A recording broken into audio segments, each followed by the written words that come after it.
So right clicking, like I mentioned before, you would just use 2 fingers on the trackpad, just tap, and that's your right click. So you guys can create a new folder or get info, change wallpaper, and you have all these other options.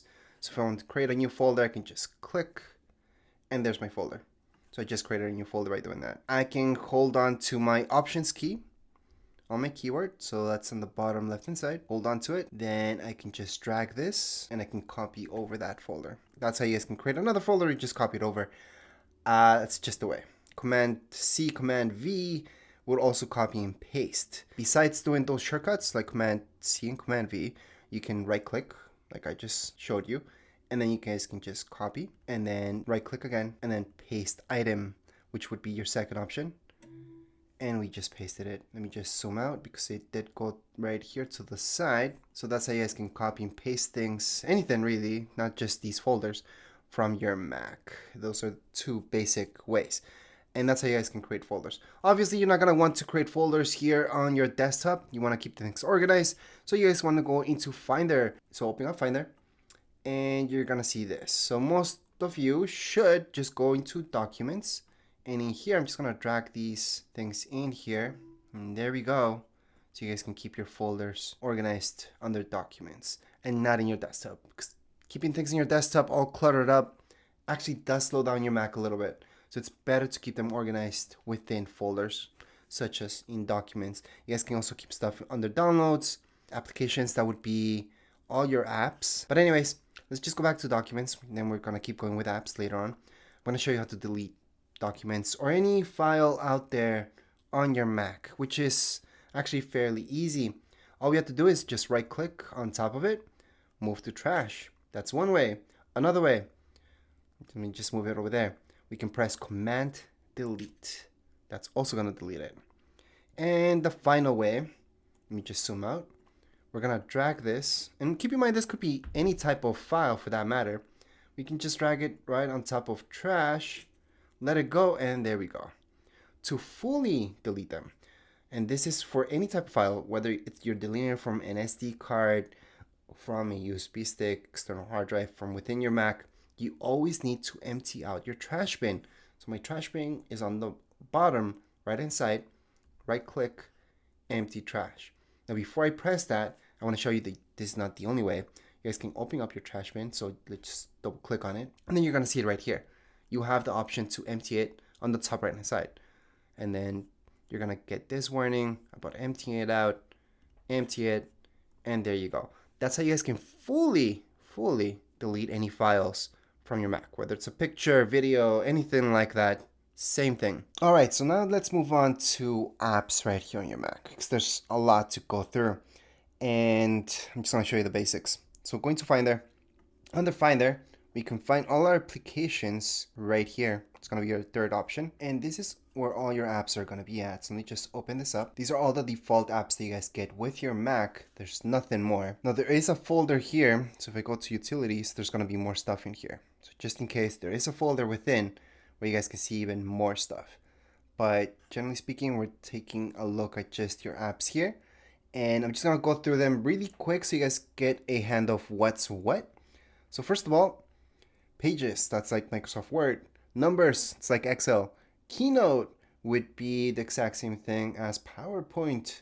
iMovie, just to edit videos, which is like Premiere, for example.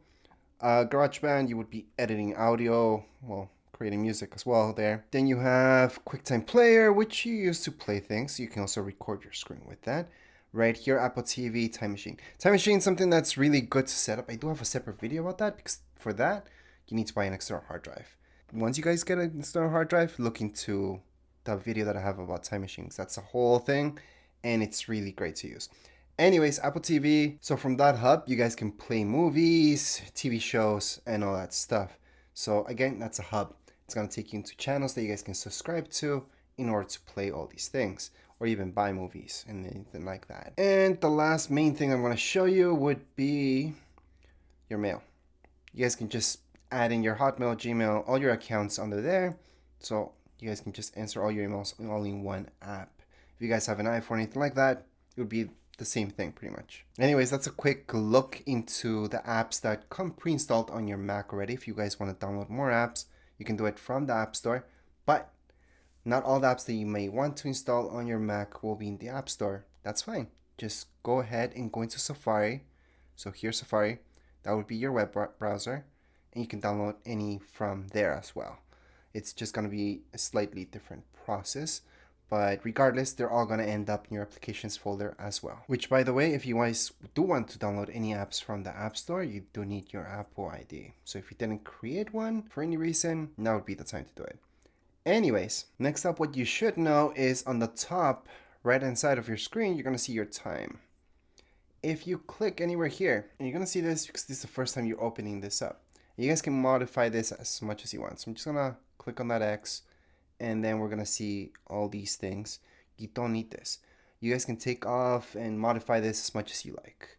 So if you just scroll down, so with 2 fingers, just scroll down, you're going to see this where it says edit widgets. If you don't scroll down, you're not going to see this, by the way. Click on edit widgets, and then from here we can go on and add any widgets or take out any widgets. They're pretty easy to take out. So right now that we clicked on edit widgets, we can go on and delete any of these. And that's just by going on into this right here on the top left hand side, clicking on it, and that's going to delete it. So let's say we delete everything. There we go. We can just drag and place any of them in here. So here are all the widgets that I could add. And no, you don't need to delete them all in order to add any. I'm just showing you how to delete widgets. But to add any widget for that matter, just click on the widget first.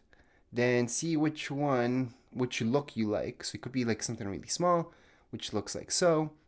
It could be something more extensive, such as this one, really big. You can also add photos, for example. You can add in reminders. That's going to be useful for, I think, most people. Weather, depending where you live, it's going to be very important. And then there's stocks and all that other stuff. So we can add in pretty much anything. Battery is very important, actually, because then you can see the battery of your Mac. Although we can also see that up here anyways.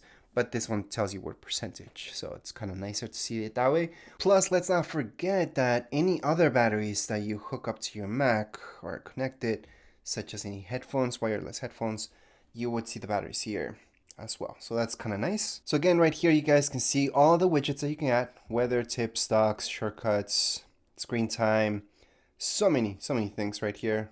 Under widgets, we can go into all widgets. It's going to show us every single thing and every single type of view for each one of them. So we can add them right here on the side. So again, I'm just scrolling through so you guys can see everything that you could add. The only one that I wouldn't add is shortcuts. I see that kind of a waste, but it's all up to you guys. Anyways, so that's how you guys can modify this. Let me just click out. We're going to leave it as is. We're going to go ahead and put OK. That's just because of the weather. Now, let's say you guys want to keep your widgets on the screen the entire time. So you don't want to click here and just have to click there. You guys can actually move these widgets onto your screen to be there every single time you turn on your Mac. So all you have to do is click on it, drag it onto your desktop. It's that simple. So click on it, drag it to your desktop. If there's something missing from here that you don't want, same thing. You can just go ahead and get it from here. So it's just the time. I can drag it on here. And from there, I could drag it on later on. If I want to, I can drag it on here on my desktop. And that's it. So now I don't have to click there in order to see my widgets. I can actually move them around in certain areas, not everywhere on my Mac. And I can keep them there. So I can keep these here forever, and I can move them anytime that I want. So again, they could be in the middle of my screen or almost anywhere on my screen. And if I want to delete them, so let me just get that out of the way. I just clicked on it by mistake. I can just go into edit widgets again. And then you guys see that minus sign? Yep, on the top left hand side. Just click on it and you got rid of it. Or yeah, I could just move those back into here as well on the right hand side. So that's how you guys can mess around with widgets on your Mac. Now for Wi-Fi, Bluetooth, all that stuff, the quick way would be on the top right hand side. We're going to see this. Just click on it. And you're going to see all of these options. So from here we have our Bluetooth, Wi-Fi, focus. That's just so you guys don't get anything popping up on your screen telling you, oh, you need to do this, you need to do that. You guys can just set it up so nothing gets in your way. Play music, sound, display. You guys can mirror your screen, but that's another video, a little bit more advanced. AirDrop, you might be using this a lot if you guys have other Apple products, especially because using Bluetooth, you guys can just AirDrop things to other devices. So I can transfer a picture to my Mac or a picture from my Mac to my phone using AirDrop, for example, or to my tablet. But again, that's just another video. It's actually pretty easy because for AirDrop, all you guys have to do is going to find there. And then from here, there's AirDrop. I can find anything that is using AirDrop and just drag it onto that person, for example. But again, another video, another day. So right now I just showed you the basics for your Mac. In order to add any emails to your Mac, all you guys have to do is just go here into your mail and you can add them there. You don't need to, however. So keep in mind that your email is online. So you guys could access that throughout Safari. It's just a web browser. So you guys could go to gmail.com and just hit up your emails from there as well. You don't need to go into there. But if you like to keep something in an app, you guys could set this up. Setting it up is really easy. All you guys have to do is click on it. And then from here, it's going to ask you right away, what do you want to import? So it could be our Google account. Going to continue. Then just type in your password, all your information, and there you go. So your email, it's gonna ask you for password, you're gonna add it on, and you're gonna be done. So it's gonna be that easy actually to add anything into your mail. But again, that's not something that everybody uses. Feel free not to. And as I mentioned before, your main browser would be Safari, but you guys can download Google Chrome if you like.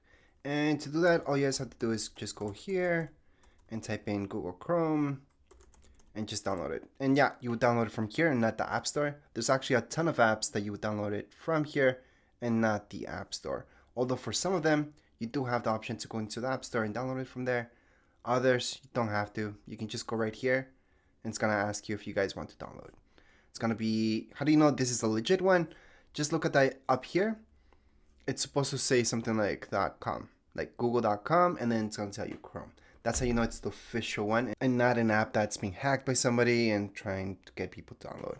So that's how you guys can make sure something's legit online. Just look where you're downloading it from. Because sometimes the very first option that you guys see would be an ad, and those ads are sketchy sometimes. So that's how you guys would do that. I know a lot of people like Google Chrome, that's why I'm mentioning it. But you guys feel free just to use Safari. Safari's fine. That's my main thing. That's what I use. But anyways, these are the bare basics with your Mac. This should get you started. If you guys have specific questions, let me know. So one of the last things I'm going to show you, and that's because this is a MacBook that I'm showing you on. Even if it wasn't a MacBook, let's say this was an iMac or anything with a bigger screen, this is useful because this down here could be taking up your space for no reason. So you go into your system settings. So again, bottom right hand side, system settings, open it up. And then from here, just type in dock like I did right now. And you're going to see this first option, go into it. I want to show you this. You can make this as big or small as you like. So you guys can see how small it goes. I wouldn't make it small. I would make it medium size. But here's something that a lot of people don't do, and it's to magnify it. So let me just zoom in on what I'm actually doing here. And what I'm going to do is this. What will this do? I'm going to bring it up here so you guys can see a little bit more. Once I scroll through it, it's going to magnify what I'm going to select. And the reason why you might want to turn on this is because this dock right here, we can hide it so it doesn't take space on your screen. And that's this option right here, automatically hide. Just turn that on, and then you guys can see it disappeared. Let me just click, and once I scroll down with my mouse, it's gonna appear. So every time I want to actually open anything up here, I'm gonna see it, but if I just scroll up, it's gonna disappear. So that's good, and you guys can actually even make the top part of your Mac disappear, so even you have even more screen. But that I wouldn't personally do because your time's up there, and there's things that you want quick access to, so you don't really want this hidden and then having to go up to just be what's up here. But you can, that's an option too in system preferences. I do have a separate video about that, but not something I recommend. However, this part I do highly recommend. And since we're taking a look at this, I'm gonna show you how to delete these things. And we're just going to delete them from here from the dock, not delete the app itself. So let's say if I take this out, if I just drag it out, it's going to say remove. There we go. So it's no longer here. However, the app still exists. I didn't delete it. I just took it out from there. So if I go into my applications it's still gonna be here. However, again, if I do want to get something back there, if I want to add anything to my dock, I can just grab it from here and drag it down. So for example, something that's not down there would be weather. So I can just drag it down here and put it there. Actually, I think it was there. So let's drag something else like boys. I'm gonna drag it down and place it here. Actually, I can place it anywhere really, but for now, we're just gonna place it in between these two. I'm gonna let it go. And there we go. So again, that's how you guys can add anything onto your dock, or you guys can remove anything from your dock as well, just by going like that, go up a little bit, let go of it, and that's how you guys can remove. So I'm gonna show you that one more time. For reminders, for example, remove. For this, remove. So you guys delete anything from there. All right, so if you guys want to delete an app, it has to be a deletable app, for example, such as Keynote. You guys can right click on it, move to trash. That's your third option, and that's gonna get rid of it. That's one way. Another way would be to click on it, press Command Delete, or the third option would be to just drag it onto your trash bin. And that's how you guys can uninstall password and done. There we go. So that's how you guys can uninstall any app. Obviously, we have to empty out that trash bin, just like you delete any file. There are apps out there that help you delete any apps from here for your Mac, and that's because they find usually folders or anything like that that's associated with the app itself, which is good when there are bigger apps out there. And there's some really complicated apps such as Adobe, which you actually need to download an app to delete Adobe itself. So that's different. That's a different video again, but that's a particular case. For most apps, all you guys have to do is just drag them there. And there's an app that's called App Delete that I use. I suggest using that as well because it finds other folders that are associated with the particular program that you're using, and that's gonna help you out. However, I no longer show that app anymore because people think I'm advertising, and I'm not. That's just an app that I use. But you don't have to. You can just drag your apps to your trash bin, type in your password if you have one for your Mac, press OK, and you're done. Or press Command Delete on top of it, password again, OK, and done. So that's how you can uninstall things here on your Mac. It's much easier than a PC, I know. It almost makes it sound like not real. Because on PC, you have to go through your settings and then do it from there, uninstalling a program. And right here on Mac, we even call them apps instead of programs. But anyways, just empty out your trash bin and you're good to go. Anyways, those are the bare basics for your Mac. Go ahead and have fun with it. I'm going to teach you one more thing before we end this video, and that's how to change your background. It's actually pretty easy. Just go ahead and tap with 2 fingers. You're going to see this. Change wallpaper. Do it from there. That's a quick way. Another way, from your system settings, just type in wallpaper, change wallpaper, and then from here you guys are going to see a bunch of options. So we can go and type this one in, we can try this one out. They're going to change as you click on them, and then you can select whichever one you want. So right now we're just going to leave it there for now, and I want to highlight that you can download any other ones as well, and you can add in your own photos too. So right here you have that option to add photo, but you don't really need to do that from here. If you have your own picture, you can also right click on it and it's going to give you the option to make it your wallpaper. So it's going to be that easy to change wallpaper right here on Mac. And that would be actually it for this tutorial. If you guys have any questions, comments, you guys can write down here in the comments area. Don't forget to subscribe and like. Thank you.